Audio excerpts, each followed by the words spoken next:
Hello, everyone, and welcome to the webcast. My name is Christine Dursey Davis. I'm the Executive Director of the Ohio chapter of the American Planning Association, and I am your webcast moderator. Today is Friday, August 5th, and we will hear zoning rules as code. For technical help during today's webcast, you can type your questions in the questions box located in your GoToWebinar tool panel. I will do my best to help you with those technical questions. For your questions related to the presentation, you can again just type those in the questions box. We'll answer those at the end of the presentation during the Q&A. Coming up next on your screen is a list of our sponsoring APA chapters and divisions for 2022. Thanks to all those participating sponsors for making these webcasts possible and free to members. Today, we are hosted by the technology division of APA. So thanks to you all for joining us today and for bringing today's panelists on board. Coming up next on your screen is a list of our remaining August sessions. You can register for all of our webcasts by heading over to our website, ohioplanning.org/planningwebcast. Today's session is worth 1.5 CM credits. You can log those credits by heading over to planning.org, log into your My APA account, and from there you can either search by today's title or event number to log those credits. And both the title and event number can be found again on our website, ohioplanning.org/planningwebcast. If you're on social media, be sure to like us on Facebook. That is where I post any important date or time changes. I also will post when new sessions are available for you to register for. And I also remind everyone of the upcoming weekly session. We record all of our sessions and post them on our YouTube channel. So be sure to subscribe to our channel so that you get notified when a new session is available for you to view. Just head over to YouTube and search in planning or type in planning webcast and we'll pop up along with our well over 400 recordings. I think that is the end of my housekeeping items. Again, as you think of questions for our panelists, please feel free to type them into the chat box. And I will make a note that today's featured panelist is coming to us all the way from Australia, where it is approximately like 3 in the morning tomorrow. I asked her if she could foretell the future for me, and she said, no, absolutely not. She wouldn't do that. But one of the things, and I know she'll mention this too, but I want to drive the point home, is there are going to be some differences in terminology between Australian planning words and American planning words. So if there are things that you would like clarification on, please be sure to type those into the chat box. And I may interrupt her a few times if it's timely enough and she's still talking about it. So that is just a word to you about, again, about the questions box. So with that, I am going to just verbally turn it over to, now I already forgot, is it Fearman? Now that we talked about it, it is Jennifer Fearman, and she's just going to introduce the division. She's going to kick things off, introduce Claire, our panelist today. So Jennifer, take it away. And Jennifer is over, she's over on the west coast of the US. She's about an hour or so outside of, what did you say, San Francisco? Out of San Francisco. So it's only 10 a.m. for me and it's still Friday. So yeah. Thanks so much, Christine. Thanks to everyone for joining the webinar. Happy to support the technology division in bringing this really interesting topic just into light for further discussion. As Christine mentioned, my name is Jennifer Fearman. I'm a solutions engineer at Swiftly Inc., which is a cloud-based technology platform for transit agencies. Our topic today is of great interest to many planners as we consider what the future of planning may look like. And at the National Planning Conference this year, I had the pleasure of presenting with David Wasserman of Alta Planning and Design in a session called Standardize Everything, which you can actually find in the Learning Library at learn.planning.org. I just realized today it was recorded, so it's there. Check it out if you missed it. But in that session, we talked about how planners can help to define open data standards that can enhance and organize commonly collected planning data. And we examined standardized forms of planning data and explored successful adoptions of those standards as open source tools. So even transit data, for example, is a great example of a standardized open source data format that lots of people use. So that brings us to Claire and their incredible work around rules as code. And it's really my pleasure to introduce you to her. Claire is an urban planner and a computer programmer with a broad professional experience in city government as well as consulting. And over the last few years, Claire has led the development of the Planning Institute of Australia's PlanTech principles and is an active member of the Planning Institute of Australia's PlanTech advisory group.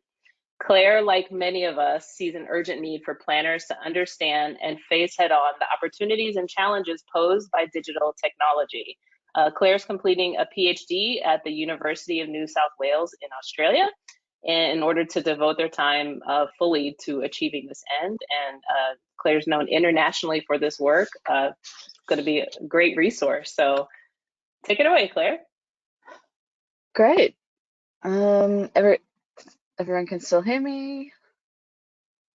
Nothing's gone wrong. I forgot you can't Amazing. see us. Okay. All right. So thanks, Jennifer, for the introduction. I'll just sort out my screen. That's okay. There we go. That's a good arrangement. Okay. So thanks for the introduction, Jennifer. My name is Claire, and today in this session, what I want to do is to give you a working understanding of this concept known as rules as code, and just introduce you to some of the work that is being done by people I know across the world. And as Christine said, I'm coming to you from Australia, and no doubt some of the things I say might sound a bit funny. So yes, again, feel free to ask questions or clarify anything. But I still hope my presentation sparks some ideas, and I'm really looking forward to the discussion afterwards, where hopefully I can learn a bit more from you about how you think some of these ideas could be useful or implemented in planning in the US. So let's get going. A little bit about me. So I know how to program computers, and I am now close to completing a PhD looking at the use of digital technology by planners in the planning profession. But it wasn't always this way. So basically, 10 years ago, before I had ever even written a line of code in my life, I got my first job as a cadet planner in my city's local government. Specifically, I was a cadet development assessment officer in the Risk Smart team. This team was responsible for the fast-tracked approval of development proposals that were deemed to be low risk. By this, you could imagine things like the rear extension to houses, simple subdivision of a residential lot into two smaller lots, a small warehouse in an industrial zone, that kind of thing. You get the picture. And in this job, it was my responsibility to go through each item on long checklists to check that all the necessary information was provided by the applicant, and that the proposal indeed complied with the rules of the relevant zoning code. So, rubbish disposal area marked on the development plans, check. Was the house less than 8.5 meters tall? Check. Was the wall at least 1.5 meters from the side fence? Check. Occasionally, I would find something that was out of order. Perhaps one of the consultants pushing their luck with what they could get through the fast-tracked approval kind of service, and I'd feel pretty pleased with myself. But 90 to 95% of the time, or maybe more, it was just check, check, check. And after a while, you start to think, surely a computer could be doing some of this work. And over time, that feeling grows stronger until it grows so strong that you win a big scholarship that allows you to move to the other side of the world briefly to learn about computer programming and urban modeling and come back again to tell everyone about your new ideas. Luckily, in the last few years, I've realized that it is not just me that has been having these ideas, and the interest in digital technology and urban planning is definitely on a rising tide, and we're seeing an increasing number of digital planning initiatives around the world. The great work of the technology division in the APA is just one such notable effort.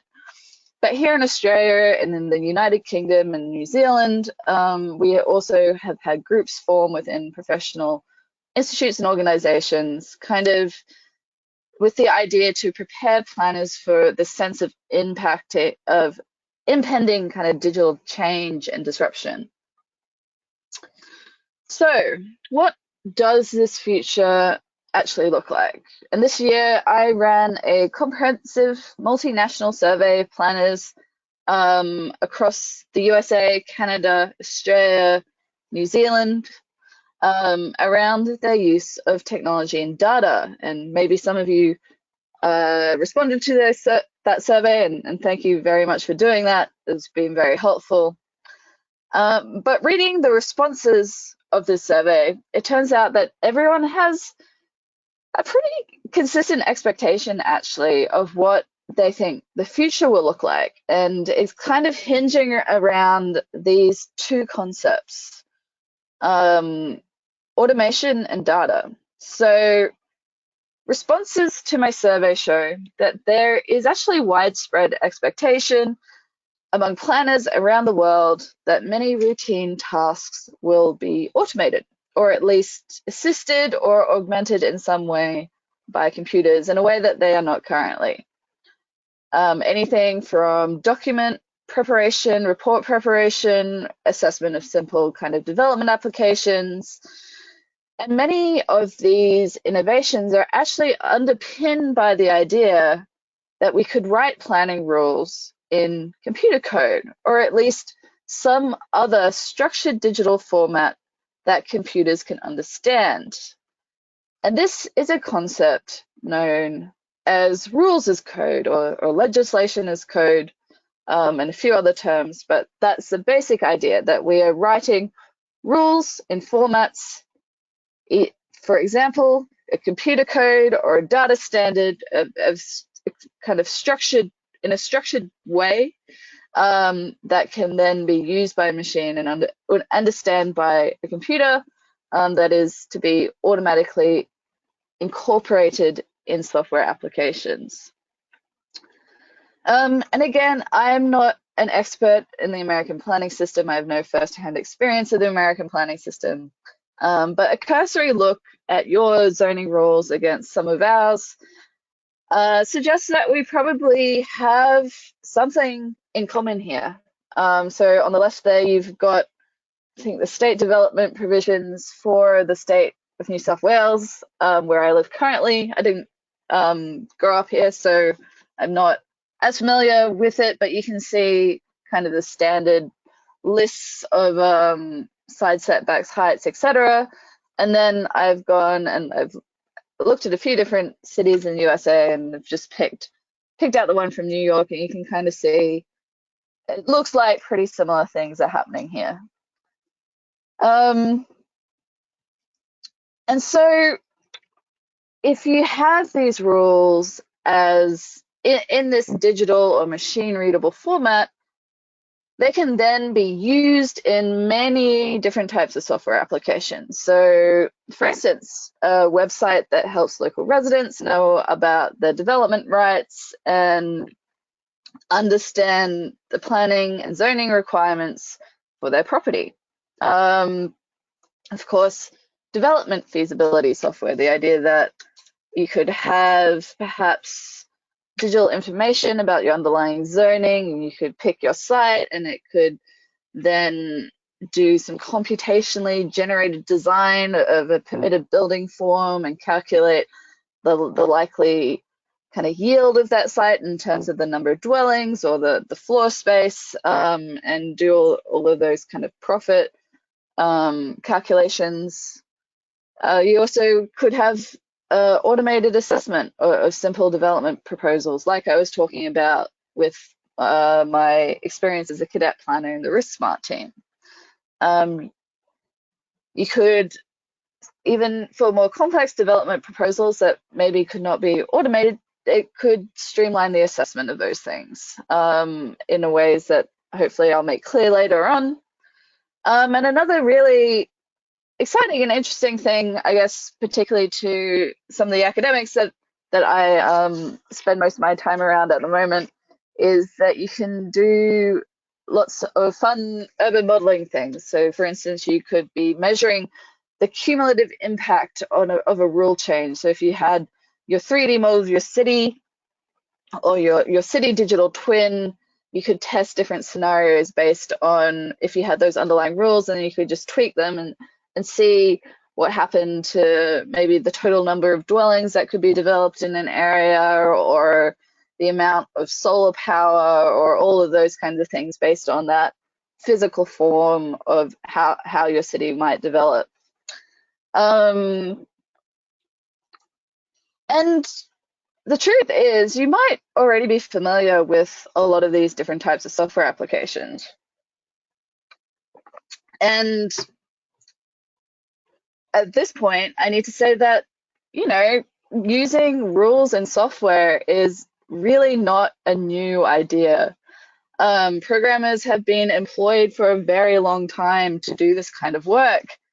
If not in planning, for instance, if you think of business systems, and at least payroll software here in Australia, for instance, is commonly designed to kind of automatically calculate your income tax, your holiday entitlements, and kind of all those other specifications that are demanded under laws governing workers' rights.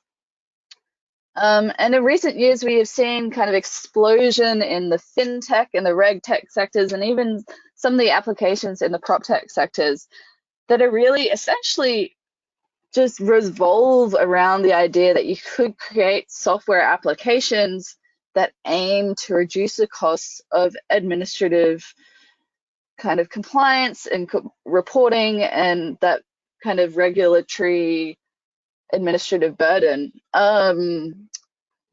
So this is not new, and this on screen here, this is what we see as the status quo. So they're having myriad interpretations of the rules, lots of people doing this translation into this digital format to incorporate in myriad kind of software applications that's very hard to, usually kind of encoded into proprietary software that's very hard to check.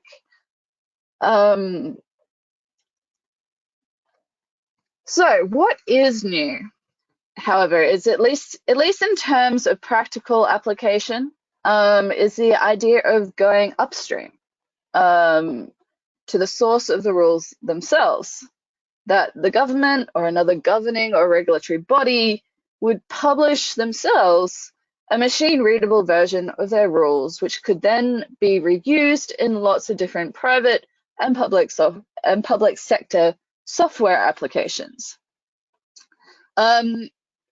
These digitized or machine-readable rules aren't intended to be a replacement for the text that we're already familiar with, nor the single kind of source of truth when it comes to debating these things in court, but instead the idea is that they be some authoritative interpretation or translation that is published alongside the normal text of the rules.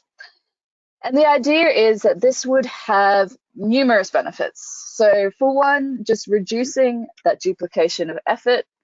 The fact that at the moment you have so many people essentially doing the same thing to do this translation of the rules. It would also reduce errors in interpretation, make it easier to keep things up to date. If you've got this kind of authoritative translation and that gets kept up to date, you can point your software to it and automatically any updates to that can flow through relatively automatically into any software that is using it. And speaking of reducing the duplication and effort, I would also like to acknowledge that these few slides are from someone called Pierre Andrews, and you should really look her up if you're interested in anything to do with digital government. And so doing this translation of existing regulations may well be worth the effort, and it is actually a fair bit of effort, which I will outline a bit later. But I think for this approach to be truly transformative, we need to take it a step further. So this is the idea where co-drafted rules, coined the better rules approach by those who did it in New Zealand, a kind of early innovators testing out this approach. And the idea here is that you'd actually have planners and coders kind of working side by side, creating the digital translation at the same time the rules themselves were being written. And this would allow both the digital and the human versions of those rules to be tested against each other for consistency. And the people who've done this, at least in their tests, have found that this has resulted in better rules, rules that are from the start designed to be incorporated into software. And this is something that I think we really need to think about because, to borrow another phrase from Pierre Andrews, machines are users too. So whether or not we decide to draft our rules this way, people have and already people will and already do program computers to interpret planning rules and navigate the planning system, whether this is for good or evil. So whether for benevolent reasons to put something together to help people navigate complex regulatory requirements, or whether to find loopholes in the law that they can exploit for kind of profit or land speculation and that kind of thing. People can and are kind of using computers and AI to do this. So this approach really, I think, offers us the best chance to ensure that these machines, all this computing power, all the AIs out there in the world are kind of working towards making our cities and regions better places to live. But it's also important to consider that these things won't happen this way unless we consider and incorporate some other basic principles in the way that we draft our rules and the way that we design our digital systems. The principles here are from Tim D'Souza, and the best practice principles, he says we must be transparent. So we publish our laws, we publish our rules, we publish our zoning codes. We should be publishing the digital translations of those too. And also people should, if these are incorporated into some kind of automated decision-making process, people should be aware of the fact that it is an automated decision-making process. The second principle is traceable. So the idea that reasons for decisions, even if made in some kind of digital automated system, still need to be made clear to that person. And the idea that it also, if just because you're using a digital system doesn't mean that you are absolved of the accountability for the decisions made by that system. And appealable. So of course, it is impossible to think of relevant codes and rules for every single circumstance. And decisions that are made by automated systems need to be appealable.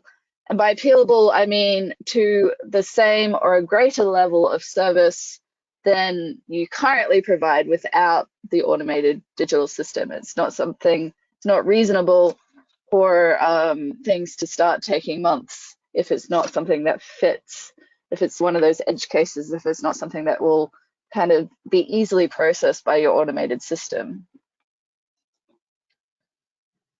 And similar principles are also kind of included in the work that we did with the Planning Institute of Australia. And the Planning Institute of Australia has recently adopted 10 principles to kind of guide the implementation of tech in planning, and are well worth a read. In this case, Principle 3 and Principle 6, I think, are particularly relevant, that digital planning infrastructure should be built as public infrastructure with open technology, and Principle 6, that ethics, accountability, and transparency must be built into digital decision systems.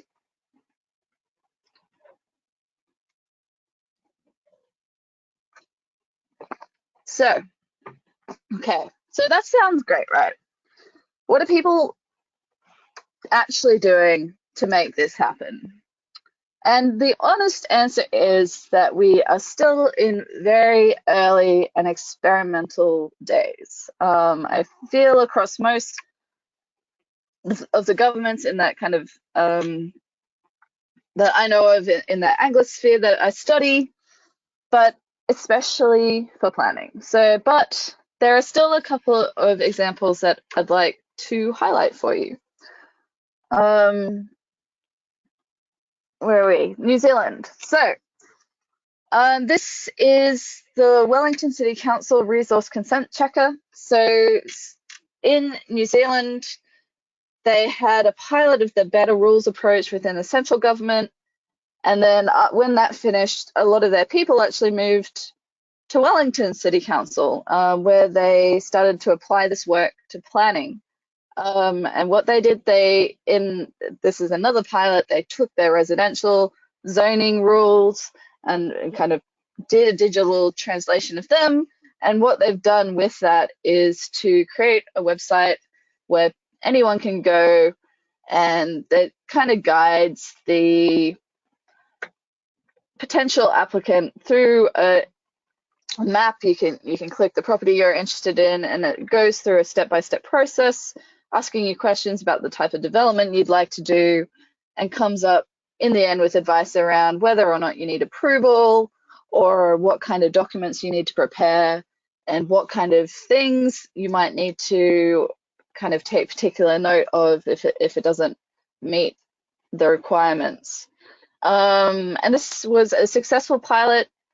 They're currently now working on applying the process to the new plan.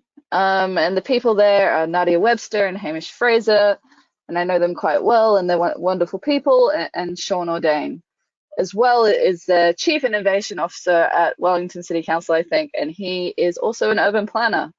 So I'm not sure if many of you have ever thought about Wellington City Council in New Zealand, but really cool, innovative work is going on there. The second example that I know of is in the UK. So they've got a program that's funded by the central government, and that kind of department responsible for things like housing and local government and that kind of thing. And they've funded a lot of pilot projects looking at digitizing and modernizing their planning system. And they've done a similar thing. They've got a project called Reducing Invalid Planning Applications, and it's now gone through kind of successful alpha and beta kind of stages of their testing of the software. And they have the kind of one of their partners is this organization called Open Systems Lab, and they're a non-profit research and development lab, and they've developed also a rules as code platform.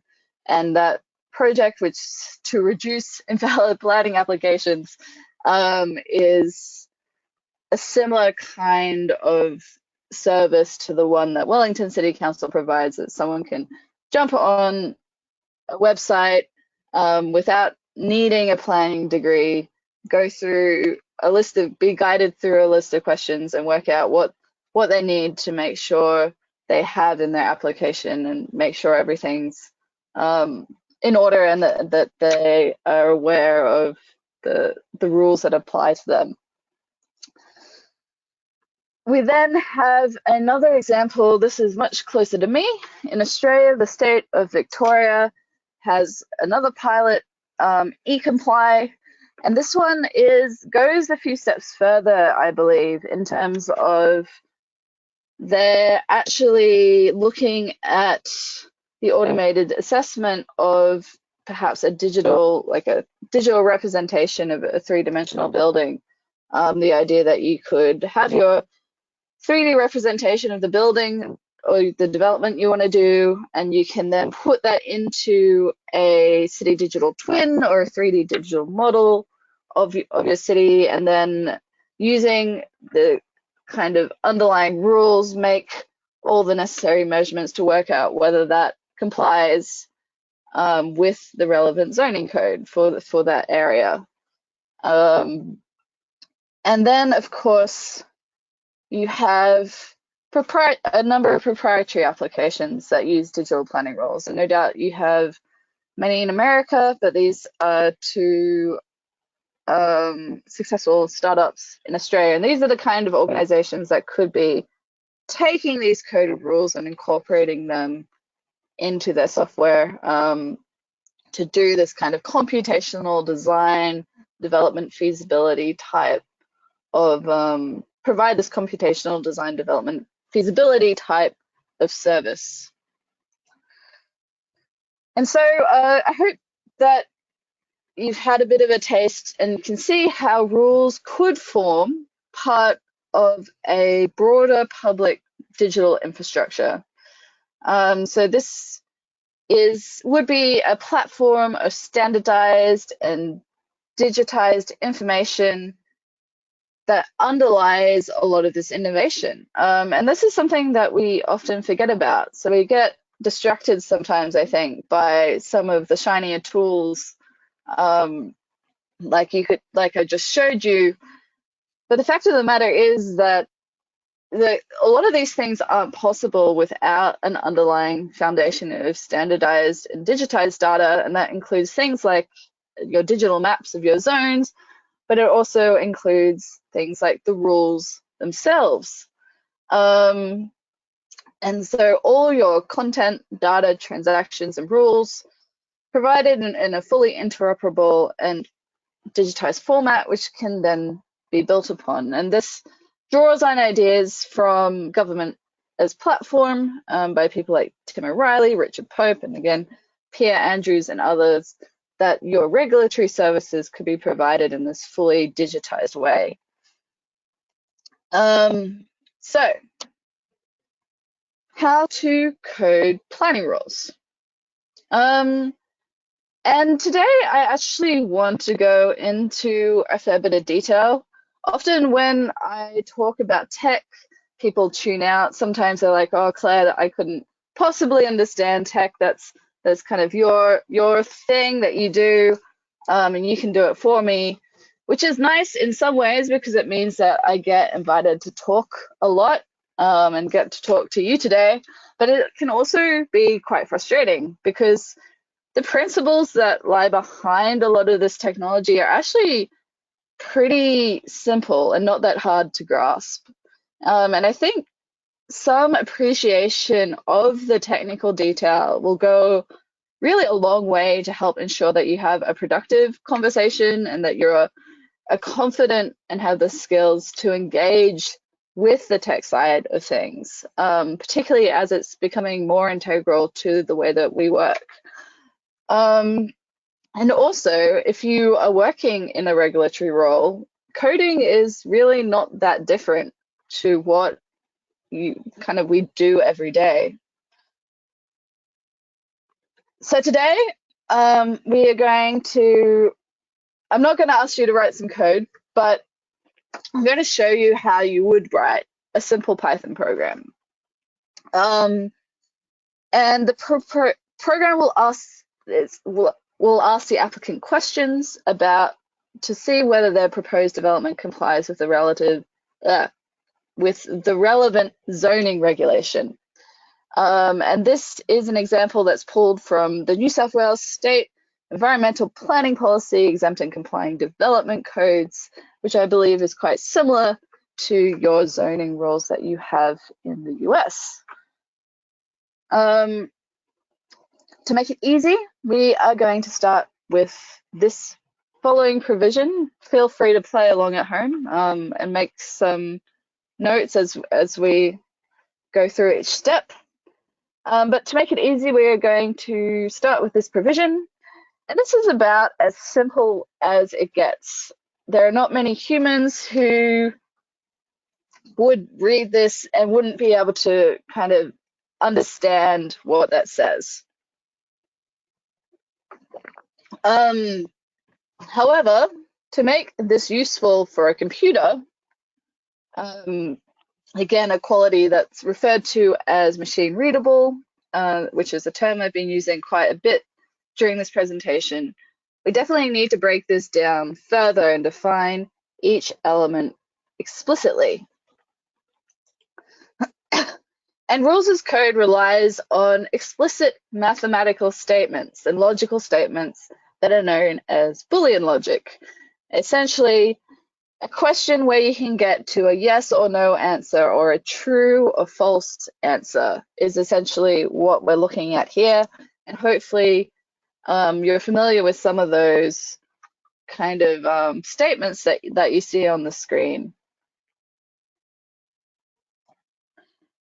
So the 6 steps that I'm going to go through with you today offer just one way to do this kind of breakdown of the statement into explicit statements that the computer can understand. This method was developed by Hamish Fraser, and he's the lead developer on the Wellington City Council, the New Zealand example that I showed you earlier. And they've been using these steps on a separate project as well for coding the Social Security Act in New Zealand as a community. It's kind of a community coding, civic coding initiative to code the Social Security Act and make it easier for people to know what their rights are in that area. And this is designed for non-coders to be able to start being able to think about how to break these statements down. So the first step is to define your entities. And so what you want to do is define the aspect of the development that the rule applies to. So that's the physical aspect of the development. And I can't see the comments, unfortunately. Otherwise, I would be asking you to see if you could do this yourself, but feel free as we go along to kind of have a think about, before I show the next slide, how you might do each of these steps. And so in this case, we have 2 entities. We have the development, the dwelling house, and any attached development. So that's the kind of what we are talking about here. This is what this kind of physical thing that this rule applies to.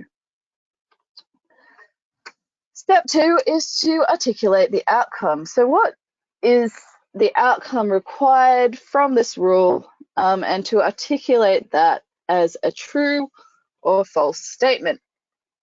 And in this case, of course, we have whether or not this development meets the height requirement, true or false. Step 3 is to define the question that you need to ask in order to work out whether or not you meet that outcome. And in this case, the question simply is, what is the height above ground level? Step 4 is to then create a placeholder for the information given in answer to the question. So what is the height? What kind of answer do you want? Does someone need to give you? What kind of information do they need to give you in order to answer that question? In this case, they just need to give you a number. They need to give you a number, and you create a placeholder for that. Step 5 is to identify any parameters. So this is the numeric requirements that is described in the text in this case. And of course, the parameter here is 8.5 meters. And then the fun bit is that once you have finally broken it down into these 5 different things, you can then use your Boolean operators to kind of rearrange it and piece it together to determine the outcome. So here we have the dwelling house and attached development. What is the height? Is it equal to or less than? Is the height that they give you when you ask them that question, is it equal to or less than the maximum height?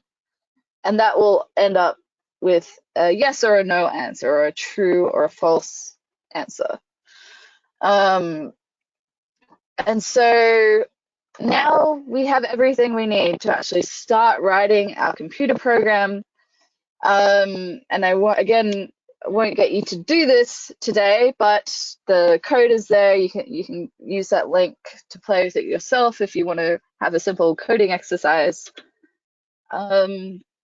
But in this computer program, essentially we define all of those elements and then we link them together again with Boolean logic.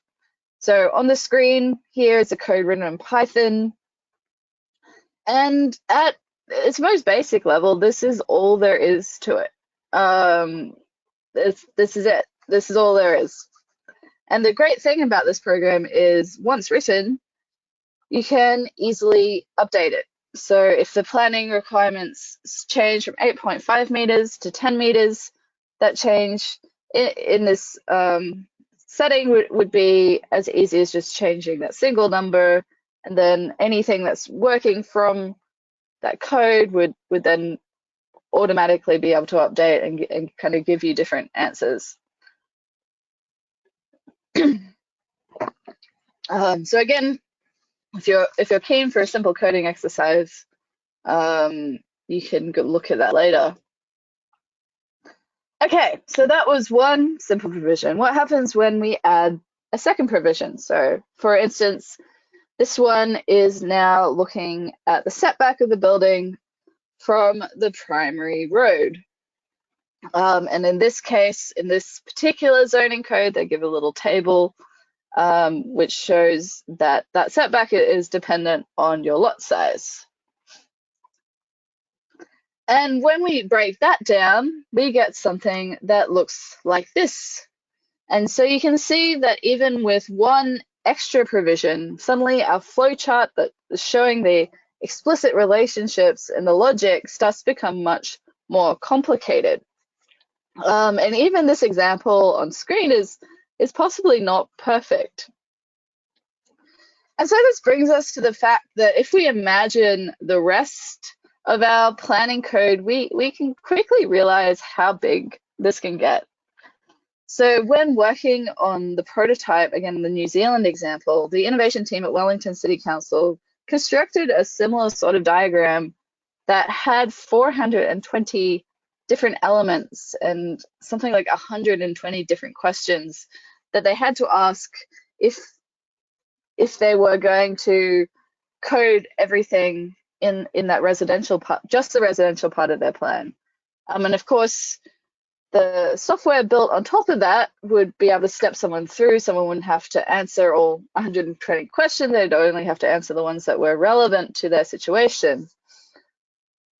But I think illustrating this point is still important. And whilst there are many benefits to digitizing our planning system and coding our planning rules, and it's something that I believe is worthwhile and something that I think we should do, it does actually represent quite a significant undertaking. And I often kind of come up against people in the tech world who perhaps look at this and go, wow, this should be easy. And perhaps haven't actually really had to deal with the kind of breadth of this kind of exercise.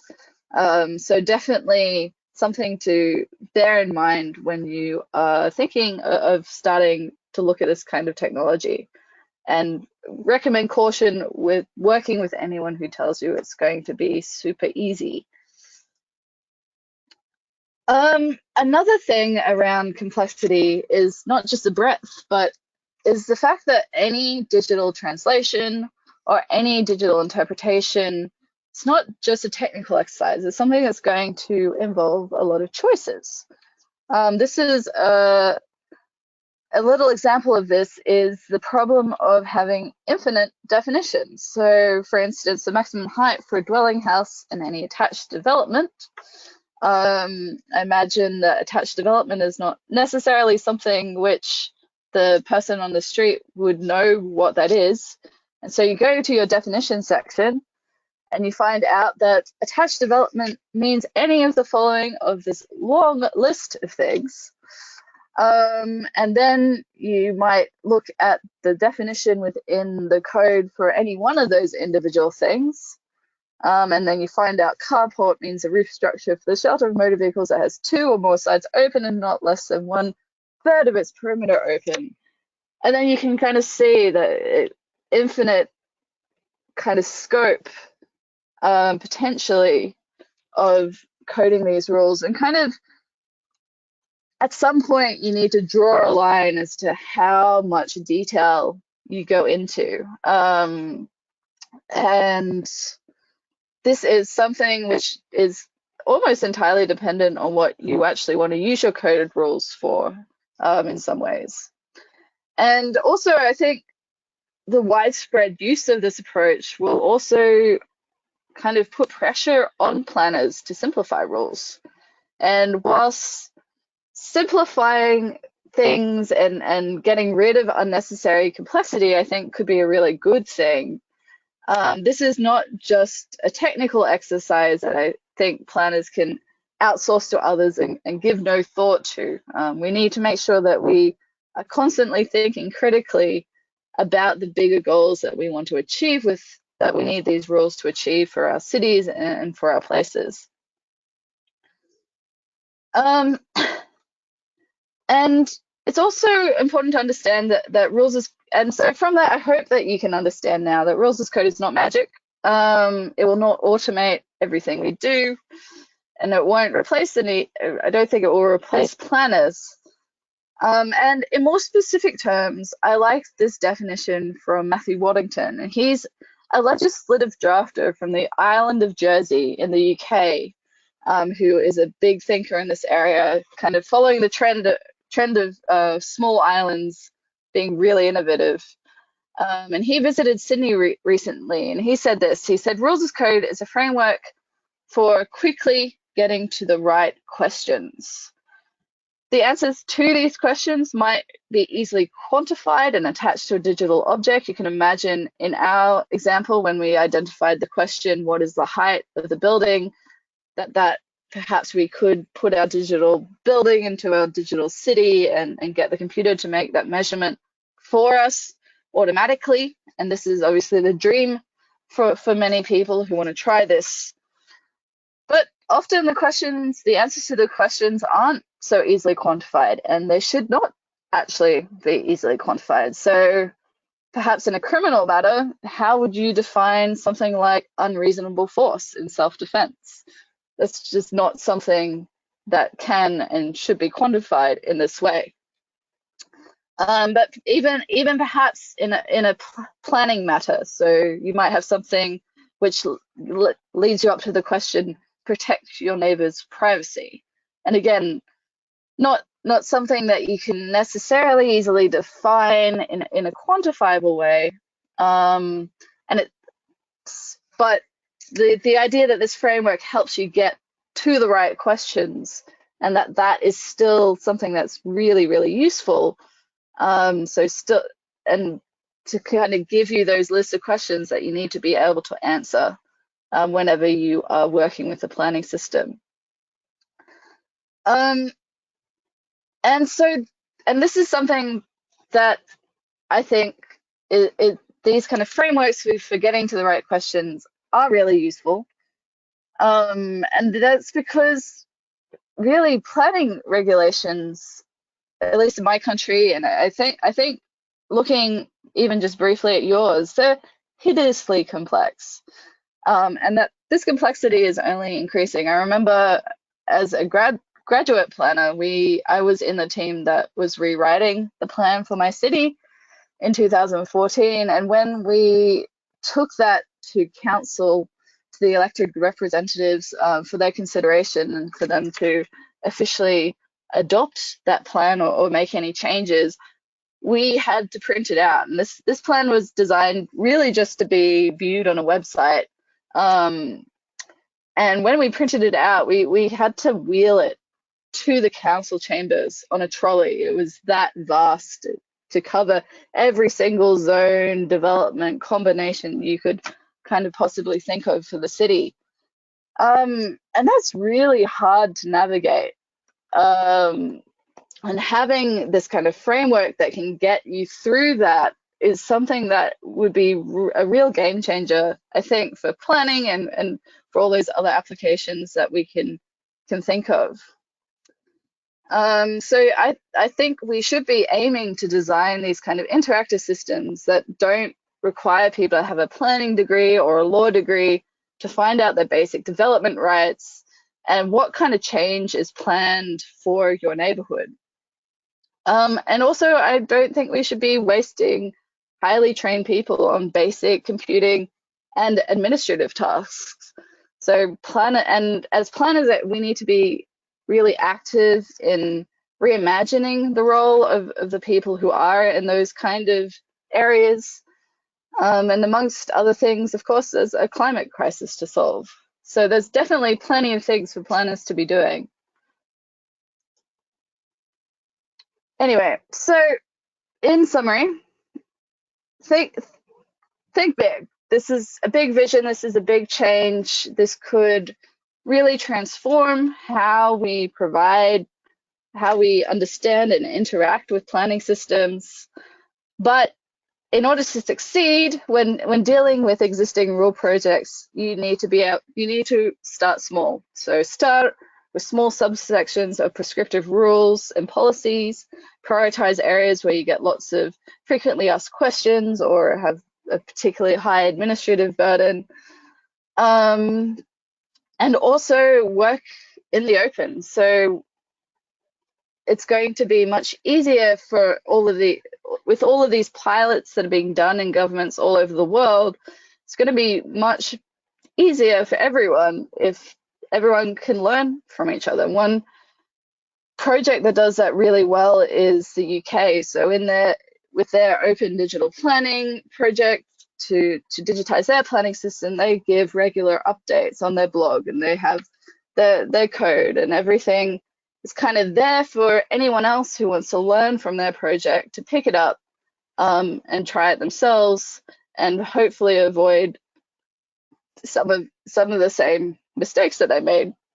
And that's not a political thing necessarily. I mean, I don't think any person on the street is really going to care about any of this, but for professional people like ourselves, it's a really, really good way of being able to link up across different organizations and even kind of being able to take different ideas directly from different countries around the world. So here's a list of resources. I think these slides will be shared in some format. There's a list of people there who are quite active in rules of code. Not all of them are planners, but Nadia Webster and Hamish Fraser and Alistair Parvin are all people who are involved in the projects which I have mentioned in this presentation, and some of the organizations that they're associated with. And then there's been a number of reports produced recently around the rules as code idea. Again, not planning specifically, but more generally.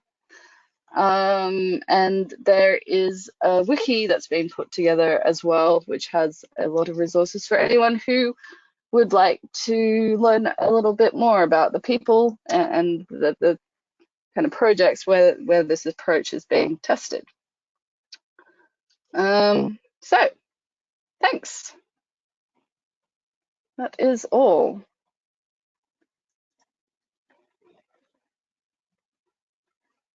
Is everyone still there? We're here. I'm sorry, I couldn't get my mic or my my mute to come off. I'm sorry. You It's all probably good. temporarily freaked out on us. Okay. Well, folks, again, if you have questions, please type them into the questions box and we'll see how many of these we can get to. And I know, Claire, you had mentioned at one point, people start hearing about this type of thing and then their ears just close up and go, no, I can't do this. Absolutely not. And I'm definitely also one of those people. So, but I seem to follow along, I think, for the most part. We do, so this was great. So hold on, let me get my webcam back on here. We do have some questions here. Let's jump in. Yes, the slides will be available, as Claire said. Claire, if you can email them to me when you get a moment, we can get those out and we'll post them onto our website, ohioplanning.org/planningwebcast. Okay, so our first question is, what other types of, or what other, I guess, government sectors are using rules as code, like besides some of the, some in the planning world? Is like the justice system, like, are they using it? Like, what other government entities, public service? Yeah, right. I hope the justice system doesn't do it for anything more than just very, very simple. I don't know. Do you live in Ohio? I don't know, that kind of question.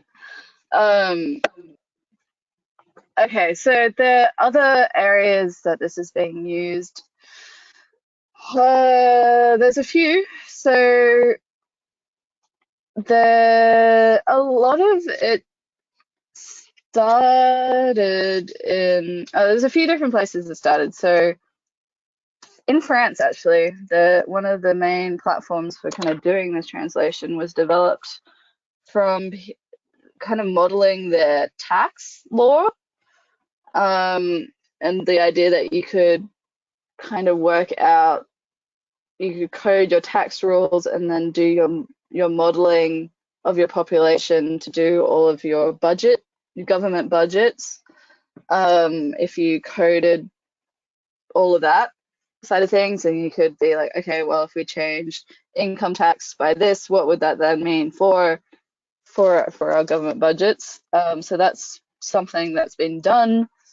In New Zealand, I believe they were starting off with things like, what kind of benefits am I entitled to?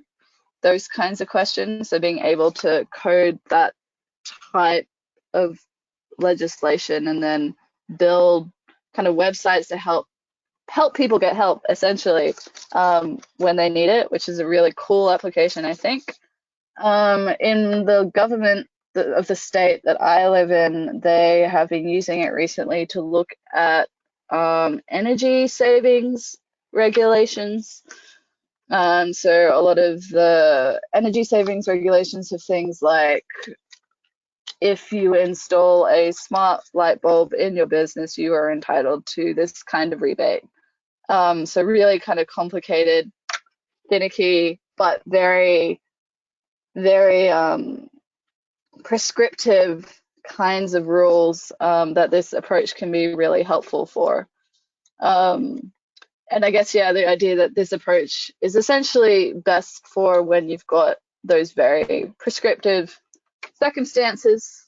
You don't always need to have it end in a black and white quantitative answer, I suppose. As I said, it's kind of a good framework to getting to the questions that you need to be answering. But yeah, I hope that there are a few others, and if you follow some of those people that I've put up on Twitter, you'll start to learn all about them. Yeah, but I hope that gives you a bit of a flavor. Thank you. This next one. So this type of technology seems to become outdated before you're even finished like implementing it. So how do we deal with technology that's constantly improving itself? Is this like a one-stop shop? Like you do this once, you create all of these these forms, or are you constantly having to like update types of software? Right. Okay. I suppose the idea here is that this is kind of beneath the level of software in a way. It's kind of this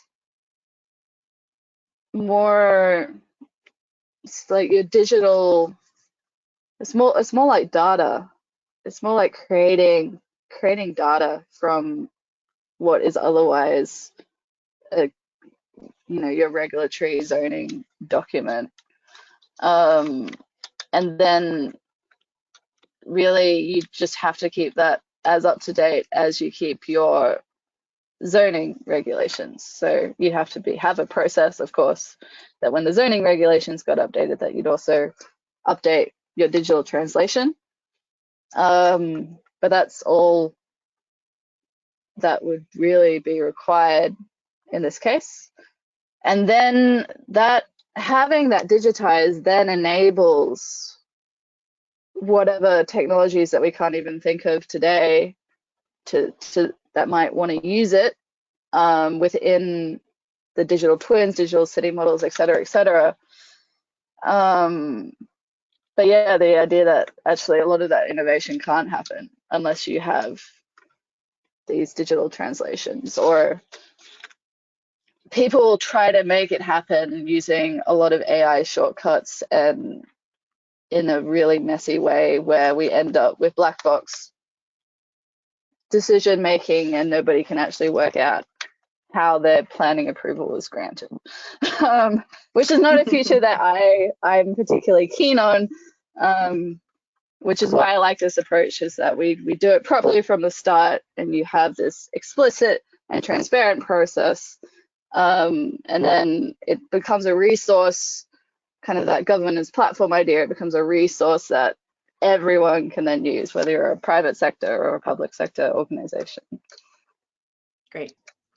Could this be applicable to applications that require special exemptions or variances?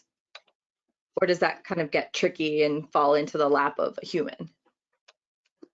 Special exemptions, is this like when is this the words for when you have a development proposal and like they need to request special variances outside of what the established rule is? Yeah, so I'd say this approach is useful for getting to the point where you work out exactly what those are, which in itself, at least in my planning system, is not something that's easy to sometimes get to.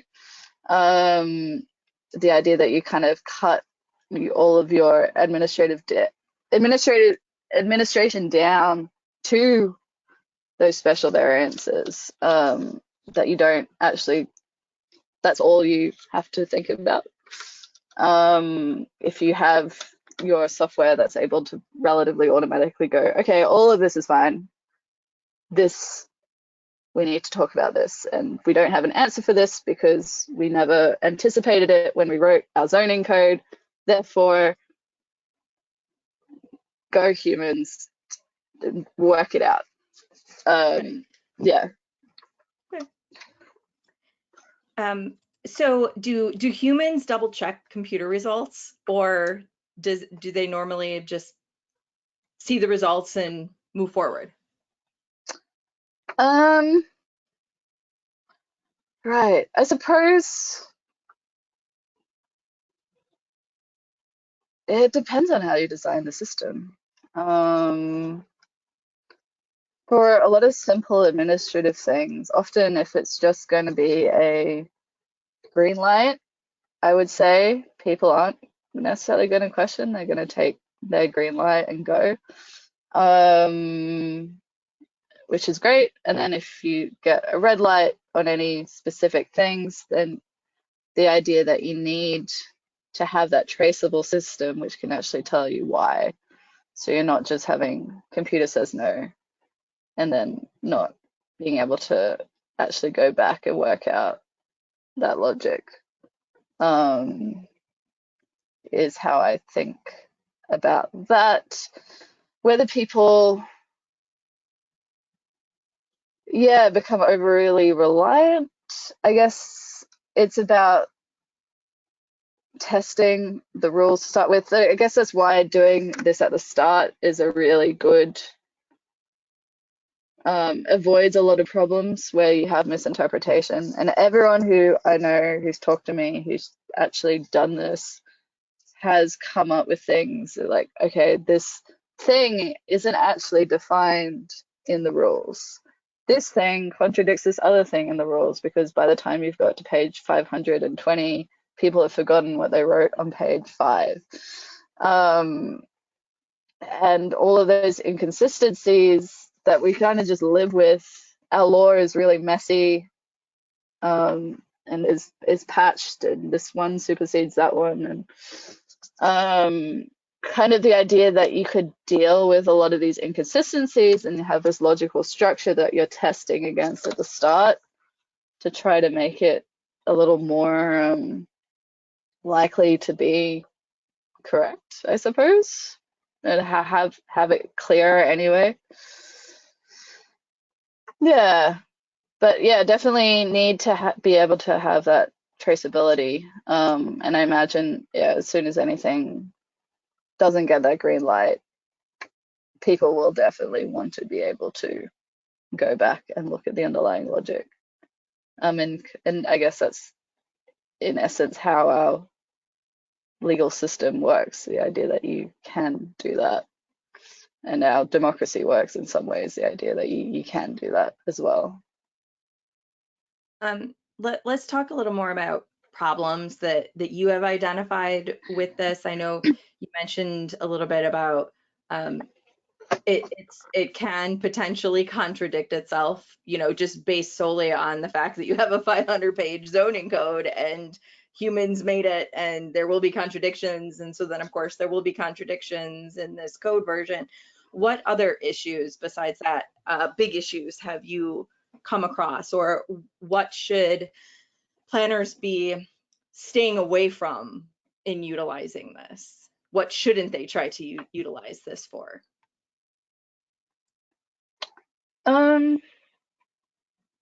Yeah, I guess my answer before around this approach is best when you've got a prescriptive situation where the intention is that it is going to be fairly black and white. And there are a lot of academics and lawyers who kind of get really worried about this idea, that you reduce everything to something that's too prescriptive, and we're going to have kind of robots creating soulless cities and all of that kind of thing, which is something that we need to think about, and is why I think planners need to be really involved in this. But the reality is our zoning rules are intended to be prescriptive, at least in Australia and I believe the US. The UK is different, they don't have zones. They've gone with a non-prescriptive system very intentionally, and they're now trying to work out how to retrofit this technology, and it's kind of tying their heads up in knots because their system's not really designed for it. But yeah, in Australia, it's best for those prescriptive situations, and you'd be aiming for your single unit dwelling housing code and all of those kinds of things. You wouldn't want to go ahead and just code your entire zoning regulation in one hit and try to do it all, particularly if you're not also rewriting your code at the same time, because that's just a lot of work. And you're probably coding stuff where your city might get one development application a year that happens to be something that a whole chunk of that text applies to, and it's just not really worth the effort in many ways. I hope that answers that question. Thank you. this next one, I'm going to start by asking if you know what it means, just so that we can give Okay. context to you if you don't. Are you familiar with form-based codes or performance-based codes? Do you know what that is? So We have essentially, it's similar words, but I just yeah, it'd be great if you could define it in chat. I guess like form-based or performance-based codes, it's the zoning is based more on like physical form than on like separation of uses. Yeah. So can this approach be applied to these kinds of codes? In the US, it's sort of a trending way of doing zoning right now, to do this, you know, instead of separating uses, it's based on what the physical form is.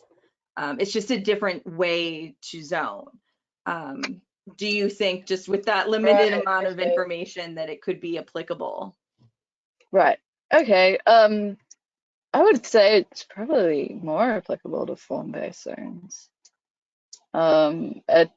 We'd have to look at how those are written, but at least that e-comply example I showed you from Victoria, I believe the intention of that is basically coding the form-based parts of the zoning code in order to do the nice 3D building. Kind of you put your development proposal together in the standard 3D format that the computer can then do all of those automated form-based checks.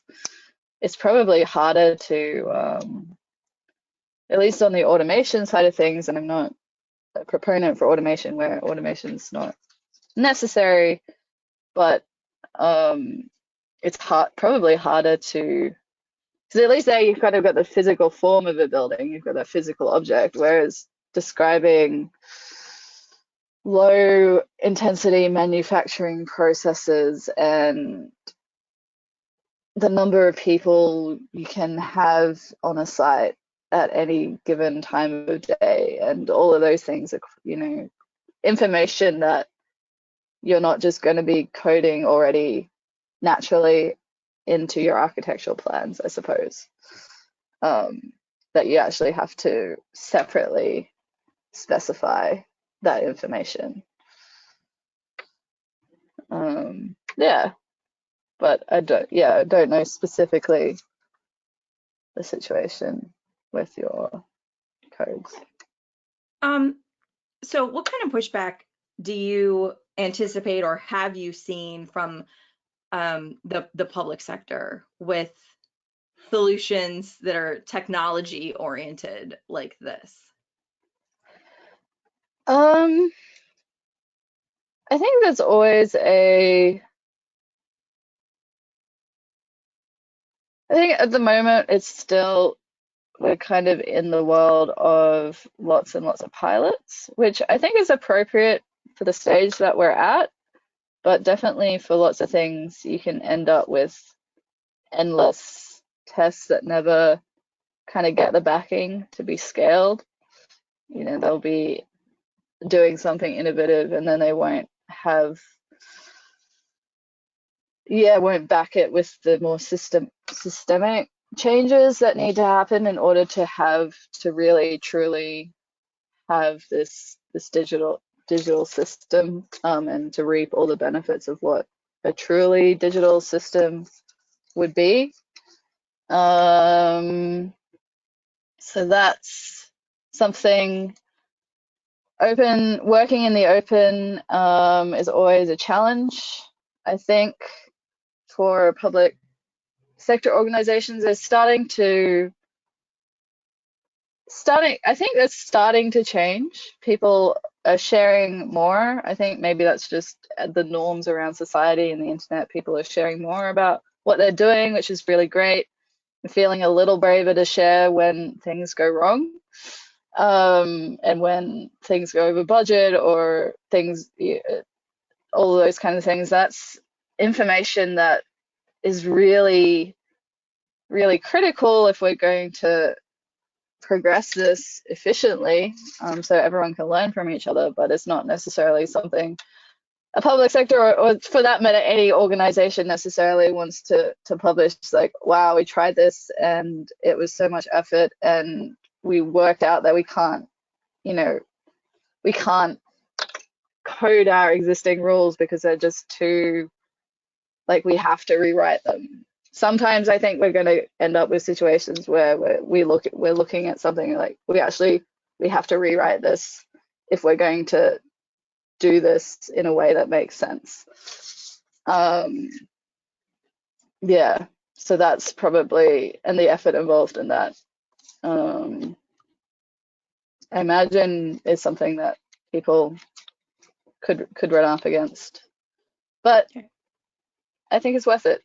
Again, this is how we work, this is how we communicate with each other these days. We need to kind of be setting some basic standards a little bit higher than what we currently do for how we do our work and present our information and publish our information and communicate with the rest of the world. Thank you. Next question, Jennifer. I see that you had typed in a question, so I figured since you're here, if you want to go ahead and turn your mic on and ask your question to Claire, this is a good COVID-related question. Oh, yeah. So my question was prompted by seeing some of the things about, automating processes that are kind of easily automated. And I wanted to know if you saw an advancement of automating some of those planning processes in COVID because things were closed, people couldn't go to planning offices. Was there anything that kind of was successful because it had to be, because business needed to continue when things were shut down? Yeah, absolutely. To be honest, having asked 600 planners this question in a survey, it sounds like, at least in the immediate term, the way people do their work hadn't changed too much apart from everything that you need to do to set yourself up to work remotely. So Teams and shared drives and all that kind of thing, which is a big change, and I'm not dismissing it at all. And yeah, definitely appreciate that. It was a really big change for everyone.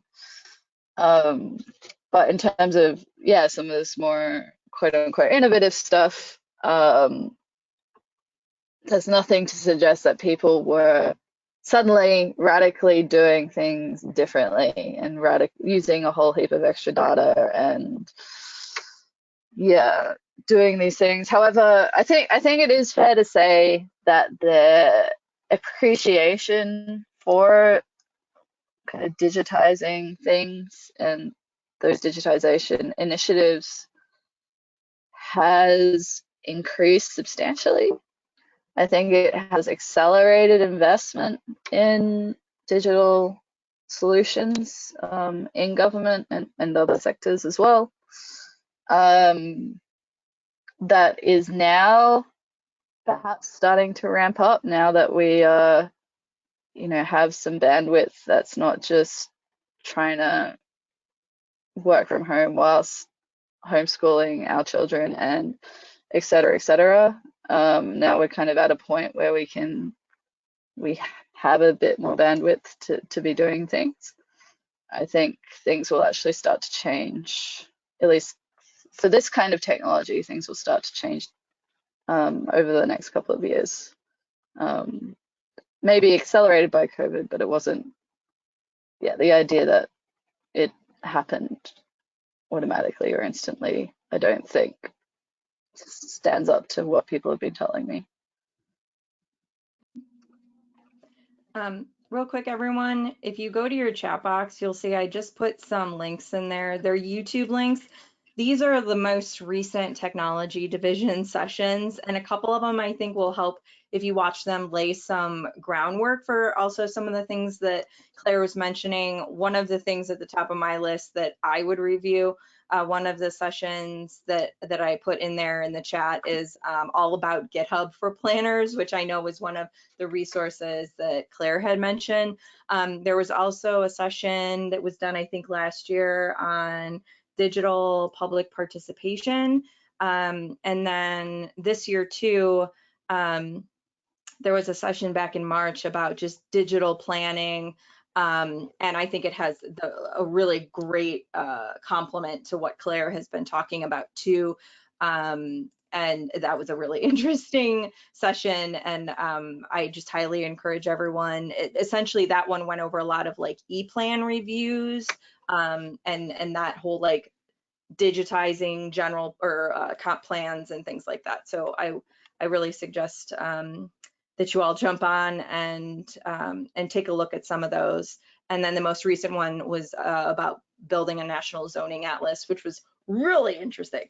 So anyway, those links are there. But of course, you can always view all of those for free, and you can browse our entire YouTube channel for all kinds of sessions. So they're all just really great kind of complementary topics. Okay. So anyway, back to the questions. I gave you a 30-second break, Claire, and now we're back into the questions again. So what question do I want to ask next? There's still so many and they're all so good. Okay, all right. So what do we do? What do we do when we are working for a community that's small, that is limited in funding and capacity and dare I say, knowledge of anything technological or digital or computer related, code related? How do we jump off? Where do we start? Is there a way to dip our toes in this when we really, are at our max when it comes to funding and capacity already, knowing that hopefully this would reduce our caseload at the end of the day? But of course, the initial investment of time and money is, heavy, right? So what do we do? How do we? Absolutely. I mean, you might be lucky in that you have someone in your organization with the skills and the motivation to kind of do some of this simple automation stuff, I suppose. Even me, as I was talking about my cadet planning days, I didn't know how to code, but like I made an Excel spreadsheet with I copied some code from a website, and it would send automatic emails to all of the different agencies that had to be contacted when an application of X type came in. So you can do things like that.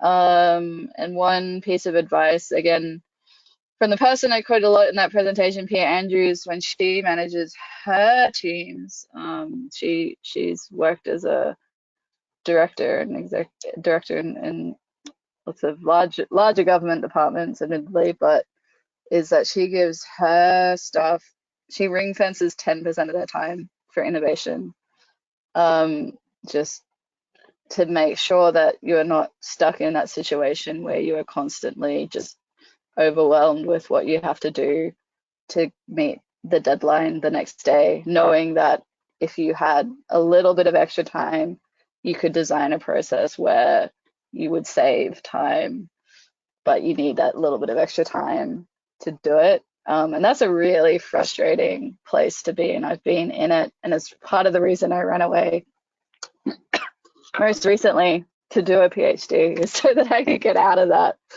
situation. But it is possible to build that in if you have really good management, whatever organization size that you're in, I would say. But the other answer to that question, I suppose, is to team up. Like with digital, anything digital, it's not a limited resource. Like once it's there, it can be infinitely shared, which is a really great thing, particularly if you're in public sector organizations, because I guess all of your money is given to you by your community and should be owned by everyone. So there shouldn't be barriers to being able to share your innovations with other people, or to also get, take the innovations that are being done by other local governments and other people in this area. So those examples in the UK are yeah, they may well produce things that you could kind of take off the shelf and implement from them without having to go through the extensive R&D process that they've gone through. And a really good example, actually, in the US, I talked to the people in New York City planning labs, and they develop a lot of lightweight applications that are all open source, and that kind of could be a starting place. But yeah, even if you still don't have the skills to even perhaps take one of their applications, just giving yourself that time to innovate in whatever way you can with the skills that you have will go a long way, even if it's just Microsoft Excel. Okay, I think we have time for one more question.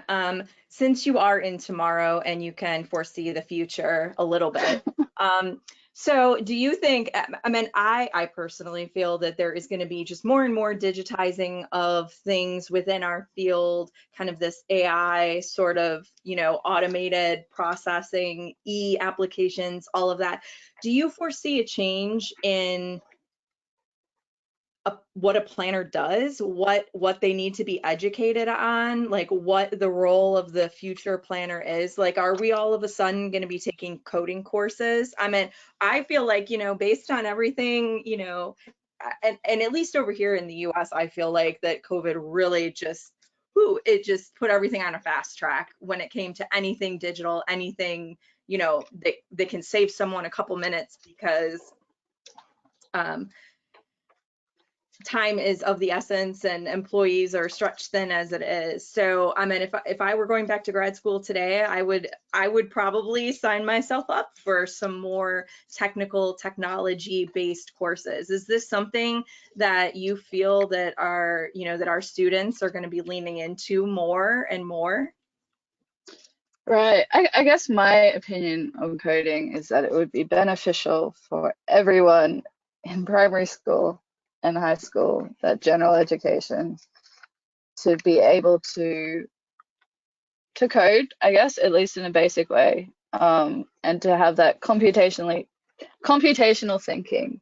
So the exercise that I went through with everyone today is just an exercise in computational thinking, how the computer breaks down a problem, and just learning even the basics, even if you don't end up writing code, kind of gives kind of breaks down a lot of barriers to know what is possible, and not just know what is possible, to have some kind of realistic estimate of what is involved and not fall prey to the idea that it's something super difficult and sophisticated and couldn't possibly be done by anyone except this really expensive consultant who, or just break down a lot of that kind of barriers that we've got, where it's something that we couldn't possibly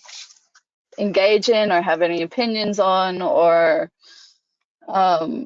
yeah, those kinds of things. I think that would be really, really valuable. But again, I'm not like, ideally that wouldn't even be something that the planning course would have to necessarily teach in the future.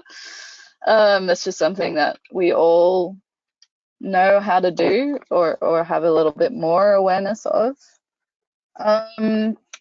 Data, in the survey that I did, data is coming up a lot. The idea that people want to be able to work with, they're aware that there's a lot more information out there and they want to be able to apply that much more to their work. Whether or not that means you have a branch of planning data specialists, like we currently kind of have with GIS teams and that kind of thing, or that becomes more of a general skill. I guess I'm biased because I am someone who went and trained as a data specialist and can do all sorts of fun modeling and agent-based modeling and whatever you like, GIS stuff. But that is, yeah, definitely something that's on the horizon. But yeah, it's, I guess, asking other people to kind of step up and fill in as well, though, to kind of reimagine all of those other things that planners need to be paying attention to. Social justice, climate change, housing equity. There's so much. It's just so vast and so big. And yeah, I kind of need everyone involved in thinking about how to do those things. Okay, thank you. It's 2:30 Eastern time. So we're going to wrap up here. Thank you, Claire, and Jennifer, too, and David Wasserman, if you're still hanging around for convening this, and to the technology division for hosting today's session. Don't forget to log those CM credits. We are recording this. I'll have it up on our YouTube channel sometime on Monday. And don't forget to peruse all of our other 400 plus sessions that are up there. I will grab a copy of this presentation from Claire and post it onto our website as well. You can find everything, links to everything that you need at ohioplanning.org/planning webcast. So again, thanks everybody for joining us. Have a great weekend, and we'll talk next time.